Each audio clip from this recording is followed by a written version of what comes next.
Jadi Imam An-Nawawi tuan-tuan, antara dikata oleh itu saya menghimpunkan. Jadi dalam kitab ini tuan-tuan dia dah bagi tahu dah tujuan kenapa kitab ini ditulis, dikarang. Iaitu dia menghimpunkan ringkasan hadis-hadis yang sahih. Bermakna tuan-tuan, kitab ini dikumpulkan daripada sumber yang pertama iaitu sama ada Sahih Bukhari, Sahih Muslim, Sunan Nasa'i, Abu Dawud, daripada kita Kutubus Sittah, yang mana dijadikan satu buku, satu kitab, iaitu dinamakan Riyadhus Shalihin. Dan alhamdulillah tuan-tuan, Imam An-Nawawi dah bagi tahu kepada kita bahawa dia ambil hadis-hadis yang ringkas. Assalamualaikum warahmatullahi wabarakatuh. Bismillahirrahmanirrahim. Innal hamdalillah nahmaduhu wa nasta'inuhu wa nastaghfiruh.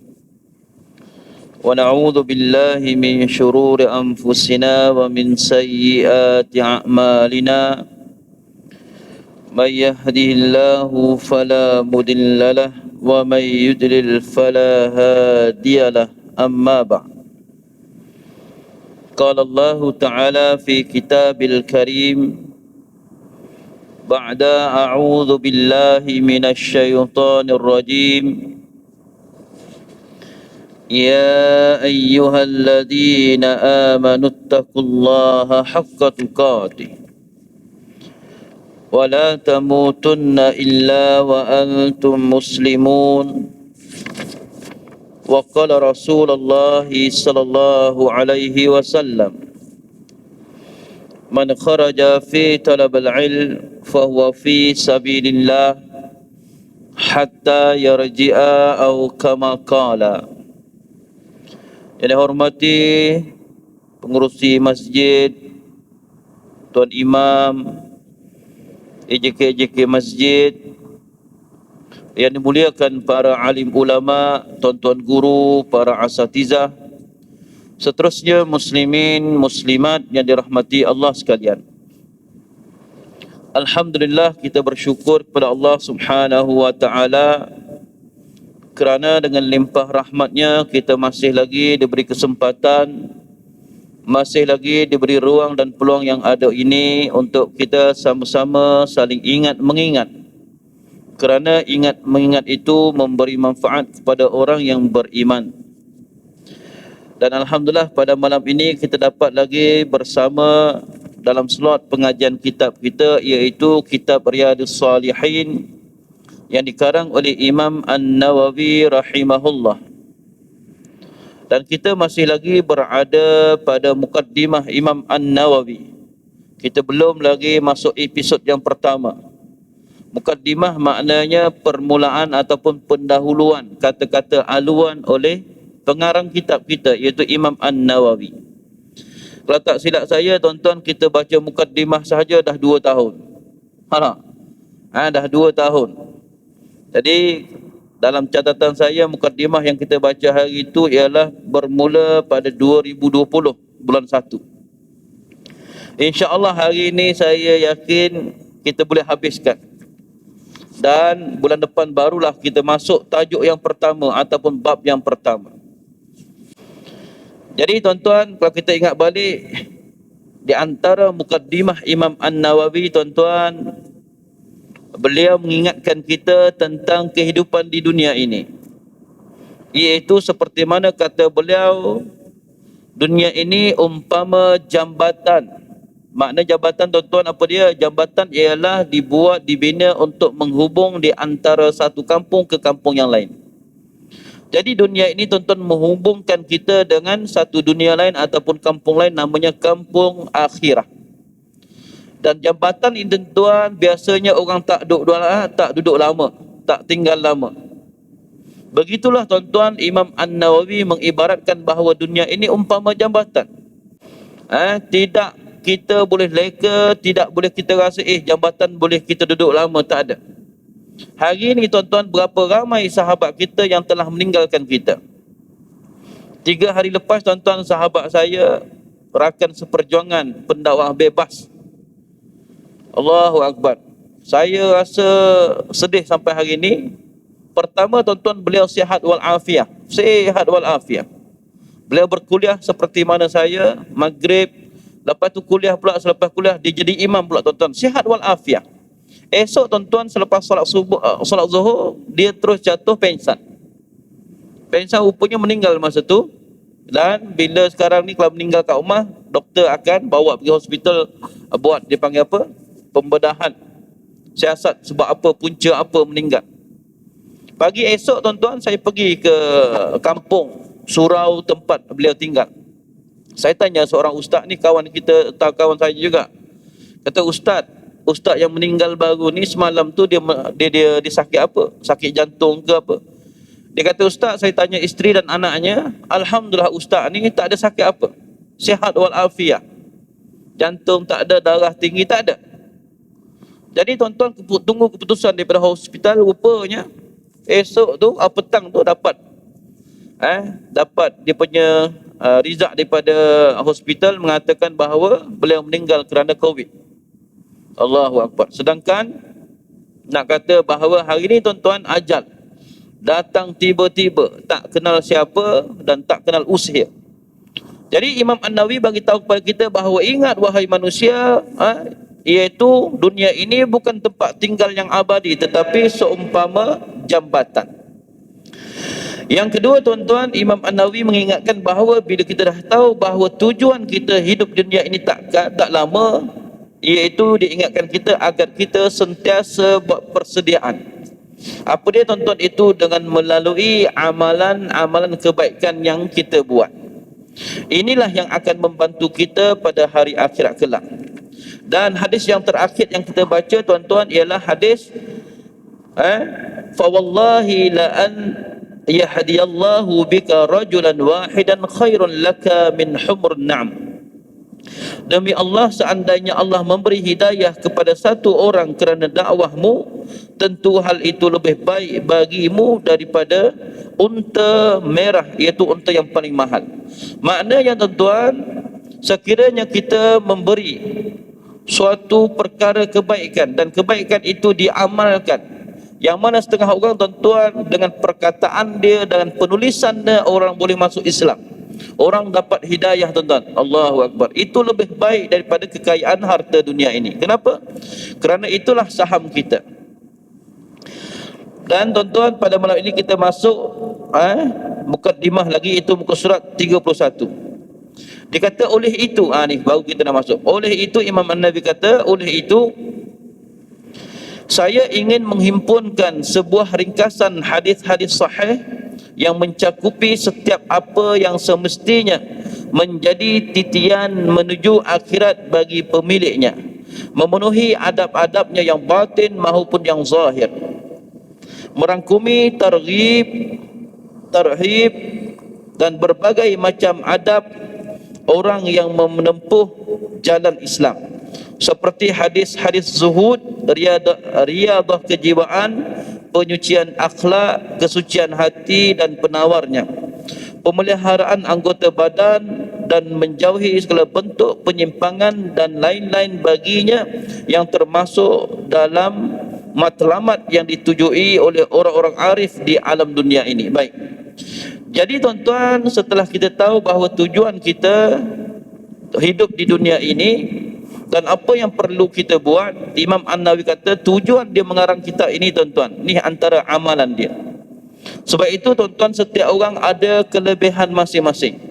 Ada setengah orang boleh bercakap, ada setengah orang dia tak boleh bercakap tuan-tuan.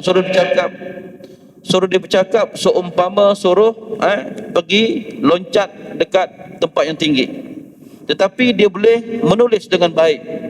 Ada orang cakap tak pandai, menulis tak pandai, tetapi dalam gerak kerja tuan-tuan, Masya Allah, tak ada dia orang program mungkin tak akan jadi. Jadi setiap orang tuan-tuan, tidak ada alasan ustaz saya tak ada ilmu, saya tak pandai bercakap, saya tak pandai menulis. Tidak ada. Kenapa? Setiap orang itu ada kelebihan masing-masing. Yang penting nak tak nak sahaja. Baik. Jadi Imam An-Nawawi tuan-tuan, antara dia kata oleh itu saya menghimpunkan. Jadi dalam kitab ini tuan-tuan, dia dah bagi tahu dah tujuan kenapa kitab ini ditulis, dikarang, iaitu dia menghimpunkan ringkasan hadis-hadis yang sahih Bermakna tuan-tuan, kitab ini dikumpulkan daripada sumber yang pertama, iaitu sama ada Sahih Bukhari, Sahih Muslim, Sunan Nasa'i, Abu Dawud, daripada kita Kutub Sittah, yang mana dijadikan satu buku, satu kitab, iaitu dinamakan Riyadhus Salihin. Dan alhamdulillah tuan-tuan, Imam An-Nawawi dah beritahu kepada kita bahawa dia ambil hadis-hadis yang ringkas. Kalau kita belajar kitab hadis tuan-tuan, dia tak ada macam ni.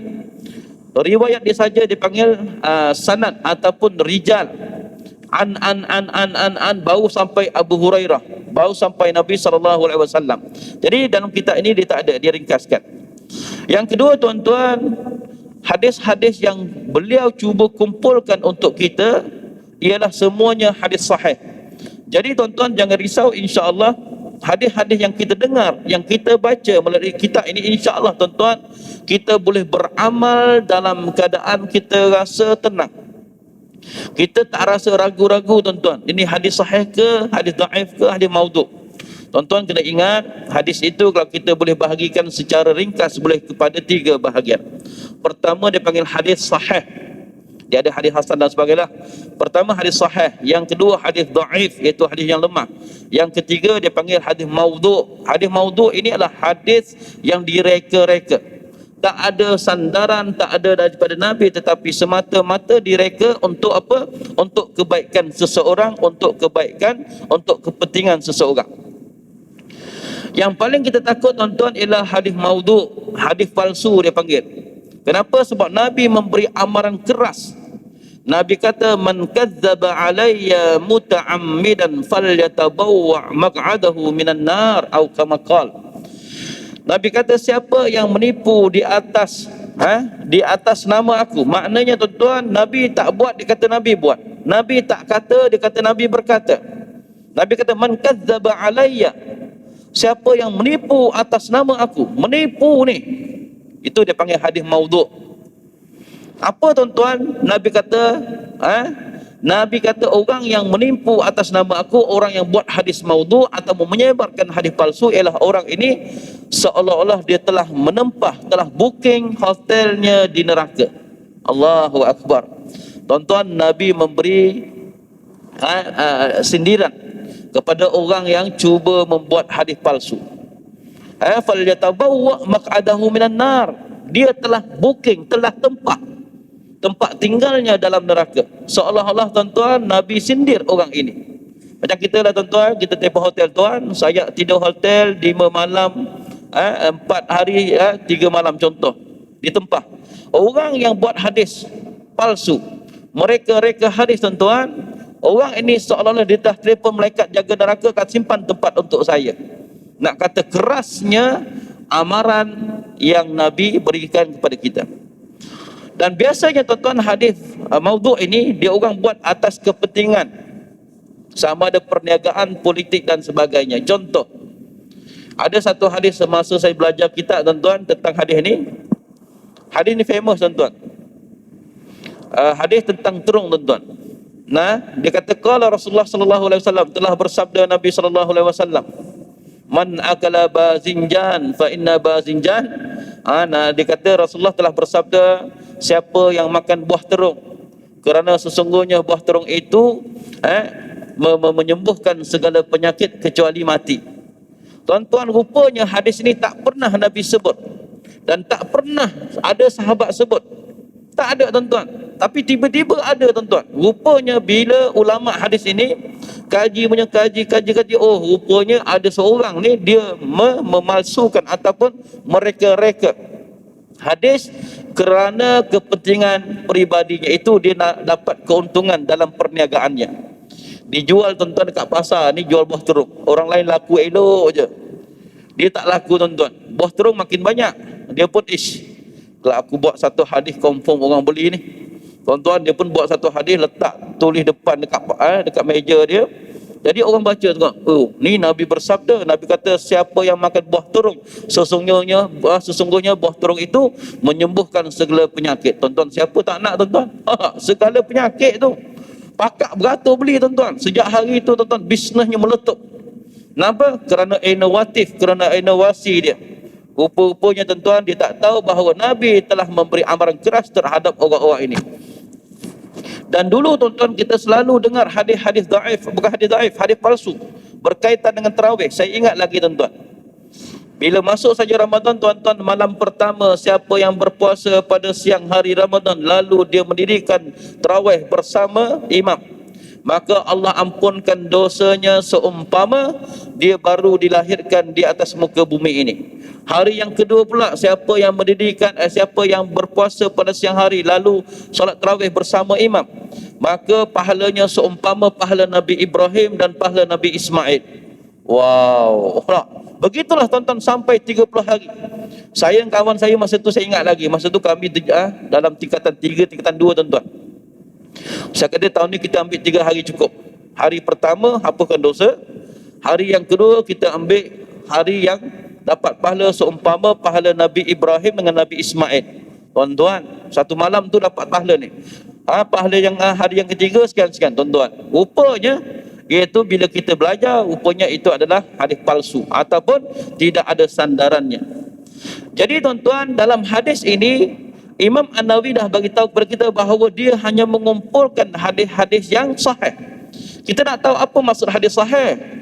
Selama ini dengar hadis sahih, sahih apa dia? Baik, saya bawa satu definisi yang disebut oleh ulama. Dia kata as-sahih huwa mattasal isnaduhu wa lam yasudda au yu'al, yarwihi adlun dhabitun an mithlihi mu'tamadun fi dhabatihi wa naqlihi. Apa maksudnya tuan-tuan? Dia katakan hadis sahih itu ialah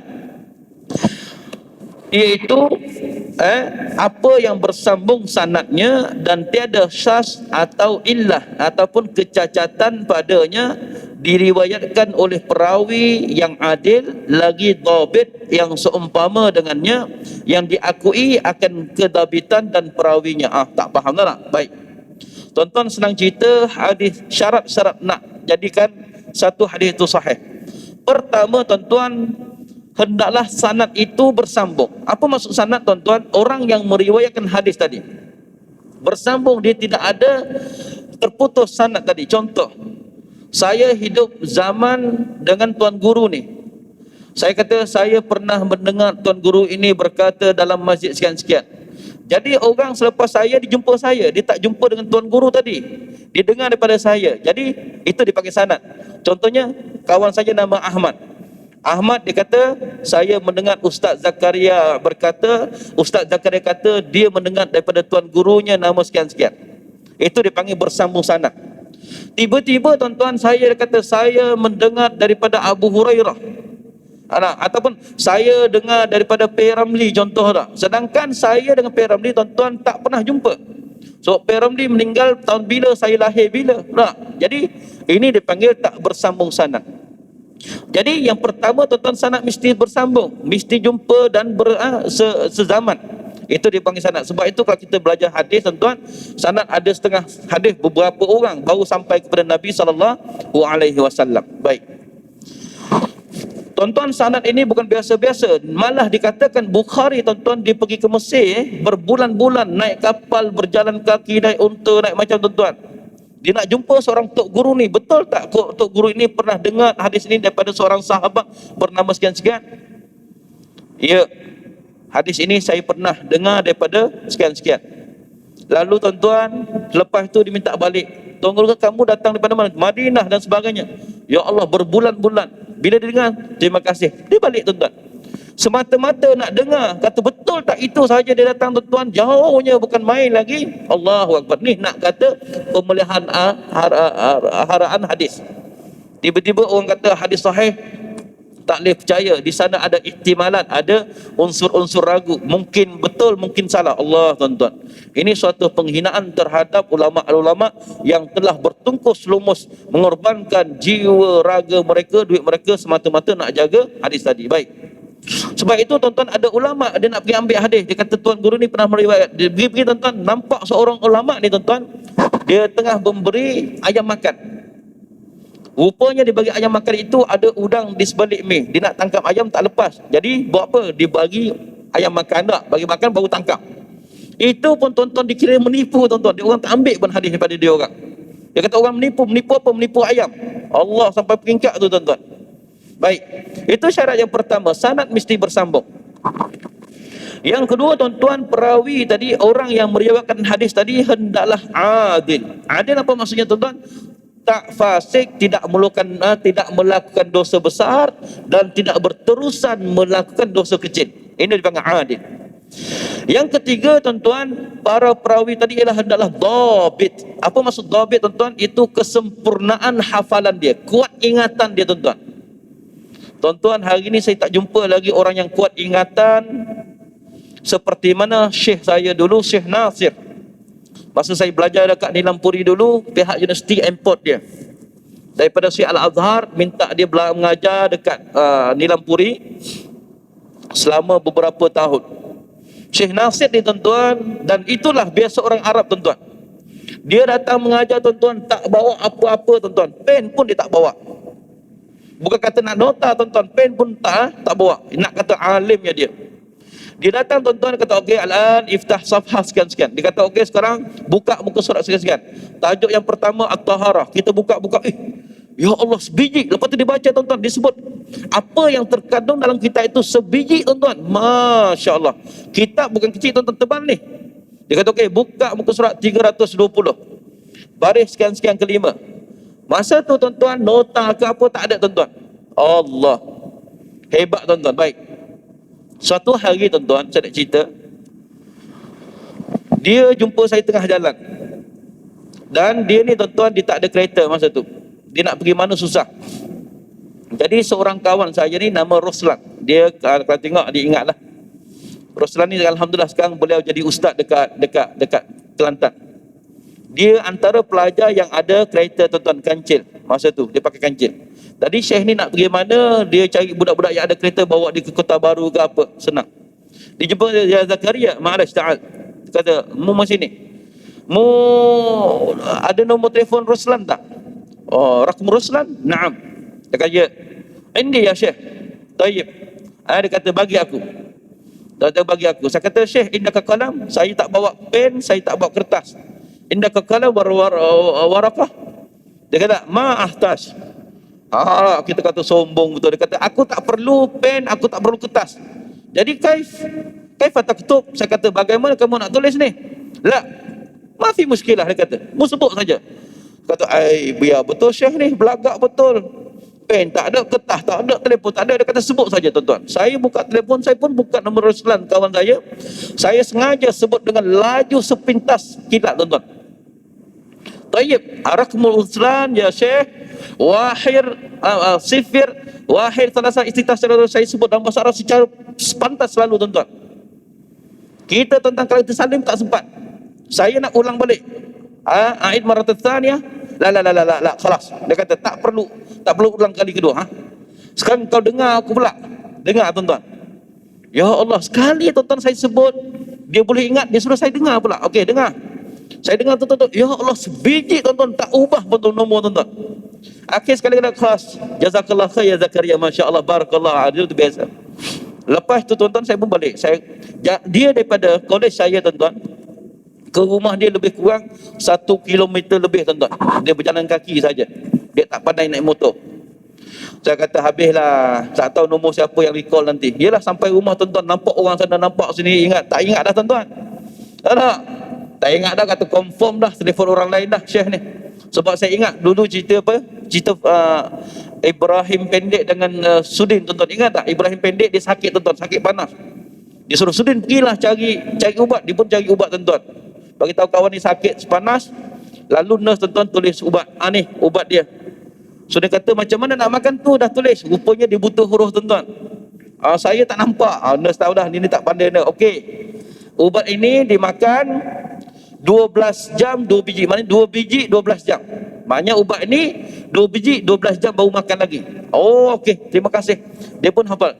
2 biji 12 jam, 2 biji 12 jam, 2 biji 12 jam berdebuk. Langgar seorang perempuan cantik tuan-tuan. Jatuh habis. Ubat terjatuh, dia ambil balik. Nampak cantik, dia pun 12 biji 2 jam, 12 biji 2 jam tuan-tuan. 12 biji 2 jam tuan-tuan. Sampai kat Ibrahim tanya macam mana nak makan ni? Dia kata, oh doktor bagi tahu ubat ni kena makan 12 biji 2 jam sekali. Ibrahim kata, pasal banyak sangat. Yalah kau demam teruk. Apa tuan-tuan, Ibrahim pendek pun dia minum lah tuan-tuan demam 12 biji tuan-tuan. Terbakar tuan-tuan, dalam filem tu terbakar habis. Hangus, dia kata panas. Lebih tuan-tuan. Nak cerita tuan-tuan, otak kita tak tuan-tuan. Saya kata confirm, Syekh ni akan telefon orang lain. Esok tuan-tuan saya tanya kawan saya Roslan, ada tak Syekh Nasir telefon? Dia kata ada. Allah tuan-tuan, luar biasa tuan-tuan. Begitulah tuan-tuan, kalau kita pergi Masjidil Haram, syekh-syekh yang mengajar dekat Madinah dan di Masjidil Haram sekarang ni tuan-tuan. Kalau di Madinah tuan-tuan, ada seorang syekh namanya Syekh Abdul Abbad Muhsin tuan-tuan. Dia buta tuan-tuan. Tapi Quran tuan-tuan 30 juzuk biasa. Kitab hadis tuan-tuan dipanggil Sunan Sittah, Kutubus Sittah tuan-tuan. Sahih Bukhari, Sahih Muslim. Sahih Bukhari saja tuan-tuan ada berapa ribu hadis. Dalam Sahih Bukhari saja tuan-tuan ada 9,082 hadis. Sahih Muslim tuan-tuan dia ada 7,000 hadis tuan-tuan. Allahu Akbar. Itu baru 2 kitab tadi tuan-tuan. Dia ada banyak lagi. Semuanya dalam akal dia tuan-tuan. Malah tuan-tuan dia boleh sebut nama-nama orang yang meriwayatkan hadis tadi. Allah tuan-tuan, semuanya pakai akal. Pakai ni. Kalau saya tuan-tuan hilang kitab ni tuan-tuan, habislah. Malam ni tak jadi mengajar tuan-tuan. Nak kata Allahu Akbar. Jadi tuan-tuan, di antara syarat nak jadi hadis sahih itu, orang yang membawa hadis tadi hendaklah dipanggil perawi tadi dhabit. Itu hafalan dia kuat tuan-tuan. Bila-bila masa saja dia boleh keluarkan. Orang nak tuan-tuan. Dan alhamdulillah tuan-tuan, kalau kita anak-anak kita pernah belajar di negara Arab tuan-tuan, kita akan jumpa mereka-mereka ini. Luar biasa ingatan dia tuan-tuan. Dan saya ingat lagi tuan-tuan, seorang syekh saya yang mengajar ilmu faraid, namanya Syekh Al-Ghamidi tuan-tuan. Syekh ini tuan-tuan, ya Allah tuan-tuan, dia mengajar faraid, dia tak pernah bawa kitab faraid. Faraid pula tuan-tuan mengajar 4 mazhab tuan-tuan. Faraid mengajar 4 mazhab. Segala masalah tanya saja tuan-tuan, habis. Allahu Akbar, luar biasa. Baik. Itu nak kata bahawa nak jadi hadis tadi sahih. Tetapi kalau hanya sekadar-kadar hafal keluar masjid lupa tuan-tuan, orang ini tuan-tuan tak layak dan dia tak boleh menjadikan hadis itu sahih. Yang keempat tuan-tuan, ialah tidak mempunyai illah ataupun kecacatan pada hadis tadi. Contohnya sanad tidak bersambung dan sebagainya. Dan tidak ada syaz. Maknanya syaz ni maknanya dia tidak bercanggah dengan hadis yang lebih hebat lagi. Contoh, dia ni hebat dah tuan-tuan, hafalan dia hebat dah. Tetapi dia ada seorang lagi bawa hadis yang sama, lebih hebat kekuatan dia, bercanggah tadi. Maka ditolak kat sini, orang ambil yang ni tadi. Itu maknanya cukup 4 syarat ini, dia menjadikan hadis itu hadis sahih. Baik. Jadi nak cerita bahawa Imam An-Nawawi kata, aku hanya kumpulkan hadis-hadis yang sahih saja, yang mana diletakkan dalam kitab kita ini. Antara intipati yang dia disebutkan dalam kitab ini tuan-tuan, ialah antaranya hadis-hadis yang dimuat dalam kitab ini, antara adalah adab-adabnya, yang batin maupun yang zahir, merangkumi tarhib dan targhib. Tarhib maknanya galakkan, dan tarhib ni ialah hukuman. Tuan-tuan, pendidikan Islam dia ada 2. Galakkan, contoh kita memuji anak kita buat baik, kita puji, kita bagi hadiah. Tarhib pula tuan-tuan ialah hukuman. Kalau kamu salah dah banyak kali, kita kena hukuman dia. Hari ni tuan-tuan, pendidikan kita hari ni tak boleh marah anak. Ada tuan-tuan, ada satu company ni, ada satu syarikat tuan-tuan, dia buat motivasi. Antara dia biasa ditulis tuan-tuan, dia kata kita tidak boleh marah anak, apatah lagi pukul dia. Tahu tak tuan-tuan, dia ambil fatwa mana, dia kata setiap kali kita marah anak, neuron otak dia mati berjuta-juta tuan-tuan. Hoi tuan-tuan, berjuta-juta. Dia kata sekali kita marah anak tuan-tuan, neuron dia, akal ini mati tuan-tuan, sel-sel otak dia mati. Kita tuan-tuan bukan setakat marah tuan-tuan, rotan, hanger, rotan apa lagi, tali pinggang biasa tuan-tuan. Barulah hari ini menjadi orang tuan-tuan, tak? Dulu tuan-tuan kita dengar ustaz-ustazah kita takut tuan-tuan. Hari ini ustaz-ustazah takut anak murid pula. Beza tuan-tuan. Kenapa? Tak boleh marah, tak boleh jeling, tak boleh tuan-tuan. Saya tuan-tuan hari Ahad baru ni, saya pergi mengajar dekat Bangi. Surau saya kecil saja, surau tu tepi dia ada jalan. Budak-budak tuan-tuan dah tak solat satu hal. Time kita buat kuliah, dia merempit di lumba motor, dia buat press tuan-tuan. Allah tuan-tuan, AJK ya Allah, pening. Saya keluar tuan-tuan, jumpa seorang jemaah, kata ustaz, payah betul anak-anak hari ni, langsung tak ada adab. Macam manalah dia nak didik budak-budak hari ni. Saya kata, Haji macam mana nak didik dia, nak ajar dia? Dekat sekolah, marah sikit mak bapak datang sekolah tanya, ustaz mana yang marah anak saya tadi? Oh tuan-tuan, ajar pula nak pada ustaz. Ustaz mana yang marah anak saya tak nak datang sekolah. Baru marah tuan-tuan. Nak kata manjanya hari ni tak kena tempat. Dalam Islam tuan-tuan dia ada dua. Terhib dengan terghib. Terhib maknanya galakkan. Kamu buat baik ni, dia. Ini hadiah dia, puji dia. Tapi kalau salah, kena tegur dan ada hukuman dia. Sama juga tuan-tuan, dalam Al-Quran, orang yang buat baik Allah bagi syurga, orang yang melanggar arahan dia neraka dia. Itu dia panggil terhib. Sama juga tuan-tuan, pemandu sekarang tu lah, dia ada hukuman dia. Awak langgar lampu isyarat berapa ratus tak? Awak mandu dalam keadaan mabuk, ni hukuman dia. Tapi kalau tak apa, jangan marah dia. Apa jadi tuan-tuan? Mesti ada terhib dan terhib baik. Berbagai macam-macam adab yang menempuh jalan Islam, seperti hadis-hadis zuhud tuan-tuan. Riadah kejiwaan itu latihan kejiwaan. Bermakna tuan-tuan, dalam hadis kita ini dia didatangkan hadis-hadis untuk melatih jiwa kita, untuk melatih kita menjadi orang yang saleh, orang yang mukmin yang sempurna. Seterusnya adalah penyucian akhlak, bersuci hati dan penawarnya. Rupanya tuan-tuan, kita baca kitab ini tuan-tuan seumpama suatu ubat yang boleh menawarkan hati kita. Tuan-tuan, hari ini manusia nak cari satu ubat. Sekiranya ubat itu boleh dijual beli tuan-tuan, nascaya ramai yang beli. Itu ubat dia, ubat kebahagiaan tuan-tuan. Ada tak sini? Ada orang jual ubat? Ada sini? Okey, siapa nak bahagia telan ubat ini 2 biji, insya-Allah bahagia selama-lamanya. Ada sini tuan-tuan? Tak ada. Manusia tuan-tuan hari ini dia cari kebahagiaan. Tetapi tuan-tuan, kebahagiaan itu kadang-kadang dia salah letak tempat. Sebab itu kalau saya kata hari ni kalau ada orang jual ubat bahagia tuan-tuan, confirm orang ni kaya tuan-tuan. Semua orang nak bahagia, semua orang tak nak sedih tuan-tuan, semua orang tak nak stres. Tapi tak ada lagi tuan-tuan. Cuma kalau kita baca ayat hadis ini tuan-tuan, Imam An-Nawawi kata di antara hadis yang saya muat dalam kitab ini ialah penawarnya, iaitu penawar bagi hati. Tuan-tuan, rupanya saya dah lama dengan kitab ini tuan-tuan. Setiap kali saya baca tuan-tuan, setiap kali itulah saya rasa ya Allah bahagia tuan-tuan. Saya rasa seronok tuan-tuan. Dan alhamdulillah tuan-tuan, jemaah-jemaah yang pernah bersama kuliah dengan saya tuan-tuan, saya dah lama tuan-tuan, dah lama dah kitab ni. Saya jumpa seorang tuan-tuan, jumpa seorang yang masya-Allah jemaah ni luar biasa. Saya kata luar biasa. Anak dia meninggal, anak kesayangan dia meninggal tuan-tuan. Anak dia meninggal pula, orang mabuk langgar anak dia tuan-tuan. Bayangkan, siapa tak marah? Tapi tuan-tuan, malam tu tenang saja dia ambil mic cakap, okey, terima kasih kepada jemaah semua kerana menguruskan jenazah anak saya.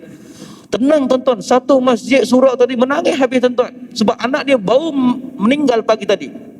Tapi yang bercakap itu, alhamdulillah terima kasih kepada pihak pengurusan jenazah anak saya semua. Masa tu dia dekat parlimen tuan-tuan, dia kata tak sempat nak tahu tentang kemalangan anak dia. Dan dia antara orang yang terakhir mengetahui berita kematian anak dia. Allah tuan-tuan.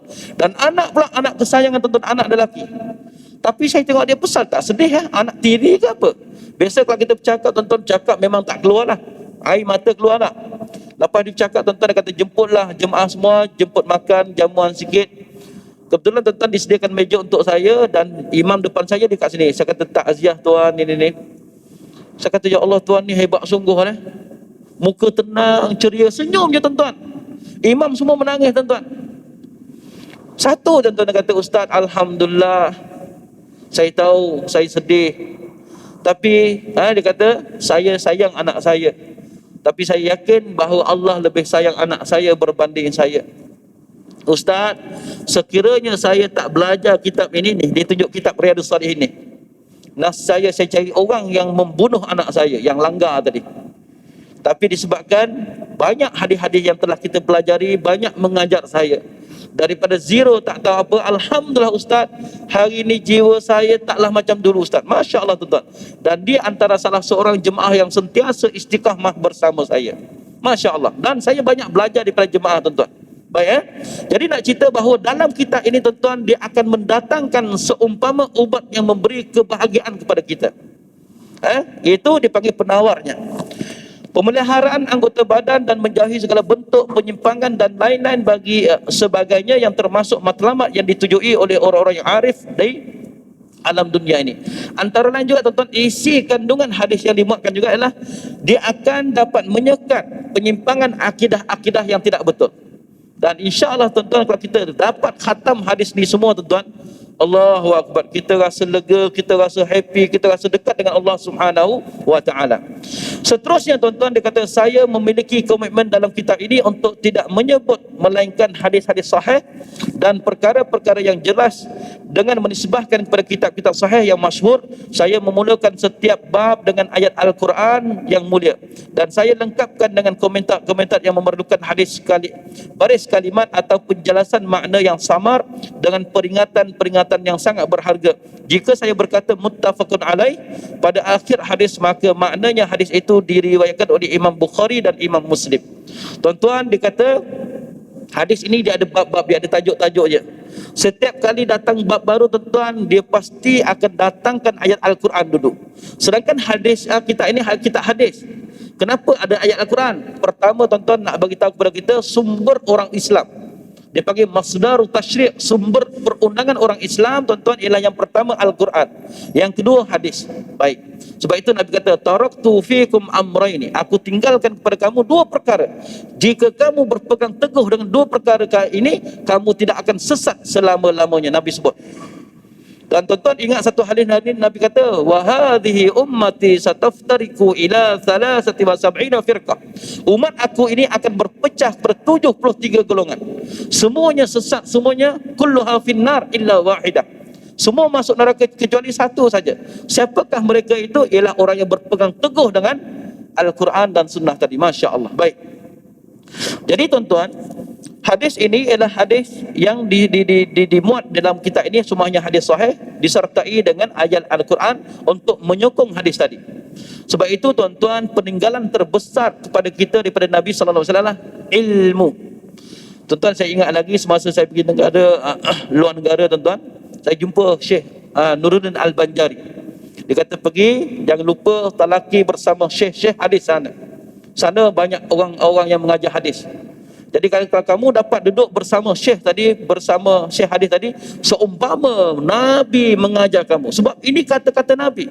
Ini adalah perkataan Nabi. Jadi seolah-olah kita mendengar Nabi SAW bersabda di hadapan kita. Masya Allah. Baik. Tuan-tuan, saya ingat tuan-tuan kisah Al-Bukhari. Bukan imam. Sahabat bernama Abu Hurairah. Abu Hurairah tuan-tuan antara sahabat yang paling banyak meriwayatkan hadis. Sedangkan dia tuan-tuan Islamnya lambat sikit berbanding sahabat lain. Dia dah tua sikit dah, dia baru nak masuk Islam. Tapi nak cerita tuan-tuan, semangat menuntut ilmu luar biasa. Sehingga dikatakan mana-mana Nabi duduk, di situ juga Abu Hurairah ada. Sebab itu setiap kali kita dengar hadis, Abu Hurairah, itu bapak kucing. Kenapa? Antaranya dia sangat menyukai ilmu hadis, ilmu. Dan alhamdulillah tuan-tuan, sampai hari ini setiap kali kita baca hadis yang didatangkan daripada Abu Hurairah tuan-tuan, ingat pahala ini akan sampai kepada sahabat tadi itu Abu Hurairah. Masya Allah. Tuan-tuan, dikatakan satu hari dia pergi ke pasar. Pasar ni tuan-tuan tempat orang yang lalai. Orang pasar ni biasa dia bertawar menawar, menipu dan sebagainya, betul tak? Ada barang-barang yang ditipu macam tu tak? Pasar itu biar pasar. Jadi bila Imam Abu Hurairah pergi tuan-tuan, sahabat tadi pergi, nampak ramai leka sangat. Dipanggil lalai. Lalu kata, wahai tuan-tuan, orang pasar semua, saya nak bagi tahu sekarang ini Nabi telah mengagih-agihkan harta di dalam masjid sekarang ni. Orang tuan-tuan bila dengar Nabi sedang mengagih-agihkan harta, lalu tuan-tuan semua pakat pergi ke masjid. Sampai masjid, tak ada pula Nabi bagi harta. Yang adanya orang baca Al-Quran, orang menuntut ilmu, orang berzikir, orang tengah salat. Lalu mereka keluar balik dalam muka yang sedih tuan-tuan. Lalu kata, wahai Abu Hurairah, kamu menipu kami ke? Apa yang menipu ya? Kamu kata tadi Nabi membahagikan harta Nabi dalam masjid, tapi bila kami masuk tak ada pun. Lalu Abu Hurairah tanya balik, jadi apa yang kamu nampak? Kami nampak orang tengah menuntut ilmu, tengah membaca kitab, tengah ni. Apa Abu Hurairah kata? Itulah harta peninggalan yang Nabi tinggalkan untuk kalian, untuk kita semua. Jadi sekali-sekala duduk dah dekat masjid dengan ilmu. Inilah harta yang paling mahal yang Nabi tinggalkan kepada kita. Masya Allah.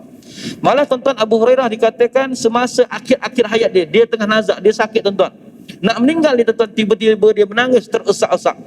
Sahabat lain tanya, wahai Abu Hurairah, adakah kamu menangis ini kerana kamu nak meninggalkan dunia ini, nak berpisah dengan dunia ini, sebab itu kamu menangis teresak-esak?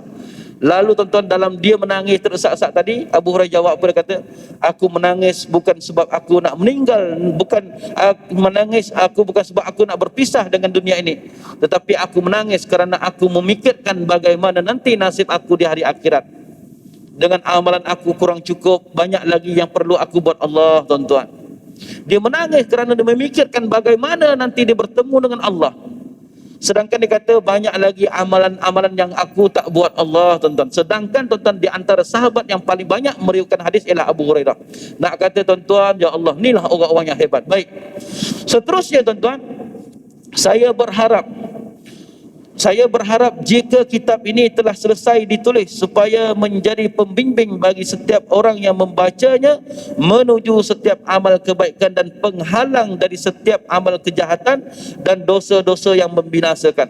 Jadi tuan-tuan, harapan matlamat daripada penulisan kitab ini antaranya tuan-tuan ialah sebagai pembimbing, sebagai panduan untuk kita menuju ke yaumul akhirah, itu hari akhirat. Yang kedua ialah penghalang dari setiap amal kejahatan. Tuan-tuan, kerana ilmu juga dapat menghalang kita melakukan perkara-perkara yang dilarang oleh syarak, itu namanya dosa. Dengan ilmu tuan-tuan, seorang itu dapat mencegah dirinya daripada melakukan dosa. Sebab itu tuan-tuan, iblis, syaitan, dia tak suka orang menuntut ilmu. Tak suka tuan-tuan. Sebab itulah Nabi banyak sebut dalam hadis tentang kelebihan orang yang menuntut ilmu. Sehingga dikatakan, yang saya selalu baca mukadimah tuan-tuan, daripada Anas radhiyallahu anhu, man kharaja fi talabul ilm fa huwa fi sabilillah. Man kharaja fi Nabi kata, siapa yang keluar daripada rumahnya semata-mata nak mencari ilmu, nascaya dia dianggap segera sebagai orang berperang fi sabilillah. Malah dikatakan tuan-tuan, kalau kita keluar niat semata-mata nak cari ilmu, tiba-tiba kita keluar tuan-tuan, meninggal tuan-tuan, aksiden ke, jatuh, meninggal tuan-tuan, maka orang ini dianggap syahid, meninggal syahid. Tapi syahid ini adalah dimandikan, disolatkan, dikafankan seperti biasa. Tetapi tuan-tuan, pahalanya seumpama orang yang pergi berjihad. Masya Allah besarnya. Dan seterusnya tuan-tuan, dan saya memohon kepada saudara yang mengambil manfaat daripadanya agar mendoakan saya dan ibu bapa saya, guru-guru saya dan orang-orang yang kami cintai serta seluruh kaum muslimin. Hanya kepada Allah saya berharap dan hanya kepadanya saya berserah diri dan bersandar. Dan cukuplah Allah bagiku, dialah sebaik-baik penolong. Tidak ada daya dan kekuatan melainkan dengan taufik Allah yang maha mulia lagi bijaksana. Harapan beliau tuan-tuan tidak ada apa-apa tuan-tuan, satu saja tuan-tuan, agar kita sentiasa mendoakan beliau, mendoakan ibu bapa beliau, mendoakan iaitu syekh-syekh ataupun tuan-tuan guru beliau. Ini tuan-tuan antara adab-adab orang yang berilmu. Nak cerita tuan-tuan, Imam An-Nawawi kita baca dah tuan-tuan, dia meninggal antara ulama yang meninggal muda. Umur 45 tahun tuan-tuan dia meninggal, dan tak sempat nak berkahwin. Maknanya tak ada anak tuan-tuan. Kita tuan-tuan, kalau tak ada anak kita rasa rugi, tak ada orang doakan kita. Imam An-Nawawi tak perlu tuan-tuan, ramai anak dia, antaranya kita tuan-tuan. Masya Allah, amalnya cukup luar biasa. Jadi tuan-tuan, loceng pun berbunyi. Saya rasa setakat ini saja. Alhamdulillah hari ini kita habis, dan insyaAllah bulan depan kita akan sambung tajuk yang pertama. Apa yang baik itu datangnya dari Allah Subhanahu Wa Taala, yang lemah dan kurang itu datangnya dari kelemahan diri saya sendiri. Wabillahi taufiq wa hidayah. Wassalamualaikum warahmatullahi wabarakatuh.